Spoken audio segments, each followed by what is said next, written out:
Pakistan Times میں خوش آمدید۔ حضرت شاہ شمس تبریز رحمۃ اللہ علیہ 15 شعبان بروز جمعۃ المبارک 508 ہجری میں سبزوار میں پیدا ہوئے۔ پیدائش کے وقت آپ کا نام محمد رکھا گیا۔ آپ کی تعلیم و تربیت کے لیے آپ کو آپ کے چچا عبد الہادی کے سپرد کیا گیا، جو کہ بہت بڑے عالم دین تھے۔ چچا نے بھتیجے کو بہت ہی عقیدت سے تعلیم دی، حدیث، فقہ، تفسیر اور دوسرے علوم ظاہری بھی اچھی طرح پڑھائے۔ 578 عیسوی میں آپ اپنے والد کے ہمراہ بدخشاں تشریف لے گئے، جہاں پر آپ نے والد کے ہمراہ لوگوں کو اسلام کی تبلیغ کی، اور پھر وہاں سے تبت اور پھر کشمیر گئے اور وہاں تبلیغ دین حق کا سلسلہ جاری رکھا، جس سے ہزاروں لوگ حلقہ بگوش اسلام ہوئے۔ ناظرین کرام، چونکہ آپ نے تبلیغ اسلام کے سلسلے میں اپنی زندگی کا ایک حصہ سفر میں گزارا، جب آپ کشمیر میں گئے تو آپ کا نام میر شمس الدین عراقی پڑ گیا۔ وہاں سے جب آپ کونیا تشریف لے گئے، وہاں آپ کا نام شمس پرندہ پڑ گیا۔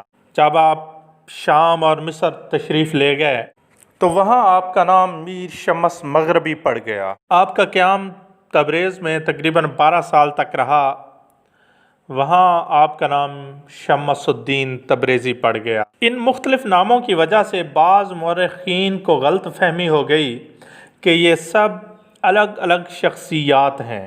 تمام تر اختلافی مباحث سے قطع نظر تقریباً تمام مورخین اس بات پر متفق ہیں کہ یہ شمس تبریزی وہی شخصیت ہیں جن سے مولانا روم کو عقیدت تھی۔ آپ ہی ملتان شہر میں مدفون ہیں۔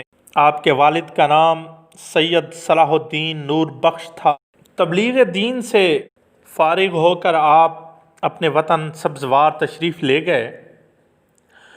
وہاں آپ کی شادی ہوئی، جس سے 2 بیٹے ہوئے۔ ایک کا نام نصیر الدین محمد اور دوسرے کا نام علاء الدین احمد رکھا گیا۔ آپ سن 600 ہجری میں تبریز تشریف لے گئے، جہاں آپ کی ملاقات مولانا روم سے ہوئی۔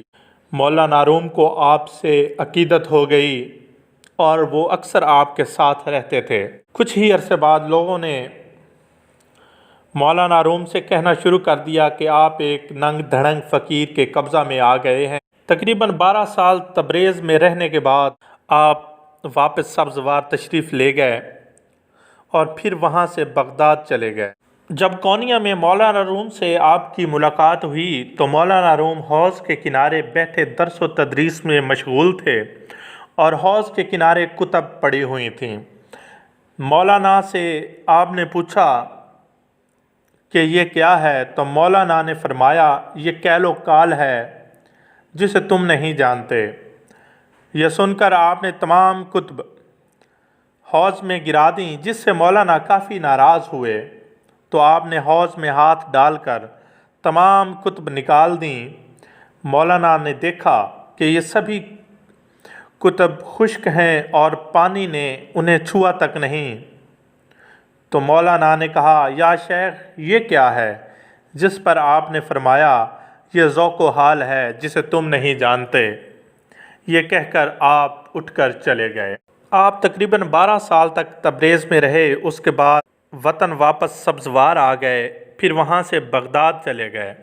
بغداد کے علماء آپ کے مخالف ہو گئے۔ بغداد کے علماء کا بغداد کے بادشاہ پر خاصا اثر تھا۔ انہوں نے آپ پر بے دینی کا الزام لگا کر ایک بھرے مجمع میں آپ کی کھال کھنچوا دی، جس سے آپ لہو لہان ہو گئے اور سارا جسم زخموں سے بھر گیا۔ آپ کو بغداد شہر سے نکال دیا گیا۔ بادشاہ کے بیٹے محمد کو آپ سے بے حد عقیدت تھی۔ جب آپ شہر بدر ہوئے تو شہزادہ محمد بھی آپ کے ساتھ تھا۔ شہر سے رخصت ہوتے وقت شہزادہ محمد نے امرائے سلطنت سے کہا کہ جس ملک میں شاہ شمس تبریز جیسے صاحب کمال کے ساتھ یہ سلوک ہوا وہ ایک لعنت کدا ہے۔ اور میں اس لعنت کدے میں سانس لینا بھی گناہ سمجھتا ہوں۔ یہ کہہ کر شہزادہ بغداد کی سرحد سے نکل گیا۔ آپ رحمۃ اللہ علیہ نے شہزادے کو ساتھ لیا اور ہندوستان کا رخ کیا، اور ایک طویل مسافت طے کر کے آپ ملتان شریف پہنچے اور یہیں قیام کیا۔ جب آپ ملتان شریف پہنچے تو اس وقت حضرت بہاؤالدین زکریا ملتانی رحمۃ اللہ علیہ بقید حیات تھے۔ حضرت بہاؤالدین زکریا ملتانی رحمۃ اللہ علیہ نے آپ کی خدمت میں دودھ کا پیالہ بھیجا تو آپ نے اس میں ایک پھول رکھ کر واپس بھیج دیا۔ جب پیالہ واپس آیا تو شیخ صاحب نے دیکھا اور مسکرائے تو واقفان حال نے پوچھا، یا شیخ یہ کیا ماجرا ہے؟ جس پر آپ نے فرمایا کہ میں نے دودھ کا پیالہ لبالب بھر کر آپ کی خدمت میں بھیجا، جس کا مطلب تھا کہ ملتان شہر اولیاء کرام، شیوخ اور صوفیاء سے بھرا پڑا ہے۔ آپ نے پھول رکھ کر بھیجا، جس کا مطلب ہے کہ میں اس شہر میں پھول بن کر رہوں گا۔ شہر بغداد کی طرح ملتان کے لوگوں نے بھی آپ سے اچھا سلوک نہ کیا اور آپ کے مخالف ہو گئے۔ ایک دن ایسا ہوا کہ آپ کو گوشت بھوننے کے لیے آگ کی ضرورت تھی۔ آپ نے شہزادہ محمد کو آگ لانے کے لیے بھیجا۔ ملتان کے کسی شخص نے بھی شہزادہ محمد کو آگ نہ دی، بلکہ ایسا ہوا کہ ایک شخص نے شہزادہ محمد کو مارنا شروع کر دیا، اتنا مارا کہ شہزادے کے چہرے پر زخم پڑ گئے۔ شہزادے نے واپس آ کر سارا حال سنا دیا۔ آپ جلال میں آ گئے اور اپنی خانقاہ سے باہر آئے اور سورج کو مخاطب کر کے کہا کہ تو بھی شمس ہے، میں بھی شمس ہوں، ذرا نزدیک آ اور یہ گوشت بھون دے۔ دیکھتے ہی دیکھتے سورج کی تپش بڑھنے لگی، اور سورج کی تپش اتنی بڑھ گئی کہ لوگ چیخ و پکار کرتے ہوئے گھروں سے باہر آ گئے، اور ملتان شہر کے در و دیوار سورج کی حدت سے جل اٹھے۔ لوگوں کی چیخ و پکار سن کر آپ کو رحم آ گیا اور آپ نے سورج سے کہا کہ اب بس، یوں سورج اعتدال پر آ گیا۔ کہا جاتا ہے کہ ملتان شہر میں اتنی شدید گرمی اسی وجہ سے ہی پڑتی ہے، بے شک اللہ پاک ہی بہتر جانتا ہے۔ آپ کا انتقال اندازاً 675 ہجری میں ہوا۔ آپ کو ملتان میں اسی جگہ دفن کیا گیا جہاں پر آپ کا قیام تھا۔ آپ کا روضہ آپ کی وفات کے تقریباً 2 سال بعد تعمیر کیا گیا۔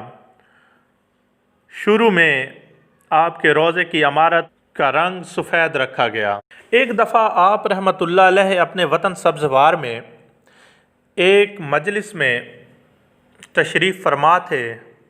مجلس میں شہر کے اکابرین، سادات اور بہت سے عالم دین موجود تھے۔ ایک سید جو کہ اکابرین شہر میں سے تھا نے کہا کہ تم اپنے آپ کو سید کہلواتے پھرتے ہو، ثبوت دو۔ آپ نے ثبوت کے طور پر اپنا نسب نامہ پیش کیا تو اس سید نے کہا کہ کس نسب نامے کو بھی ثبوت کی ضرورت ہے؟ تو آپ نے کہا کہ لوگوں میں مشہور ہے کہ سید کو آگ نہیں چھوتی۔ آپ نے کہا کہ ایک آگ کا الاؤ جلاتے ہیں جس میں ہم دونوں داخل ہو جائیں گے، جو سید ہوگا اسے آگ نہیں چھوئے گی، کیونکہ اس سے بہتر کوئی دلیل نہیں۔ چنانچہ ایک گڑھے میں آگ جلائی گئی۔ جب آگ اچھی طرح سے بھڑک اٹھی تو آپ آگ میں جا کر بیٹھ گئے۔ آگ نے آپ کو چھوا تک نہیں۔ آپ نے سید سے کہا کہ تم بھی آؤ اور آگ میں داخل ہو جاؤ۔ وہ سید جب آگ کے نزدیک پہنچا تو بدحواس ہو گیا۔ جب مزید نزدیک آیا تو آگ اس کے کپڑوں کو لگ گئی، جس سے وہ بدحواس ہو کر پیچھے ہو گیا۔ آپ آگ سے باہر آئے اور اپنے دست مبارک کو اس آگ والی جگہ پر پھیرا تو آگ ختم ہو گئی۔ یہ دیکھتے ہی وہ سید آپ کے قدموں میں گر پڑا اور آپ کا معتقد ہو گیا۔ یہ سب دیکھتے ہی تمام حاضرین شہر آپ کے معتقد ہو گئے۔ ہر سال لاکھوں شیعان علی آپ کے روضہ مبارک پر حاضری دیتے ہیں اور اسی تعداد میں سنی حضرات بھی آپ کے روضہ مبارک پر حاضری دیتے ہیں۔ آج تک کے لیے اتنا ہی، اجازت چاہیں گے۔ اللہ حافظ۔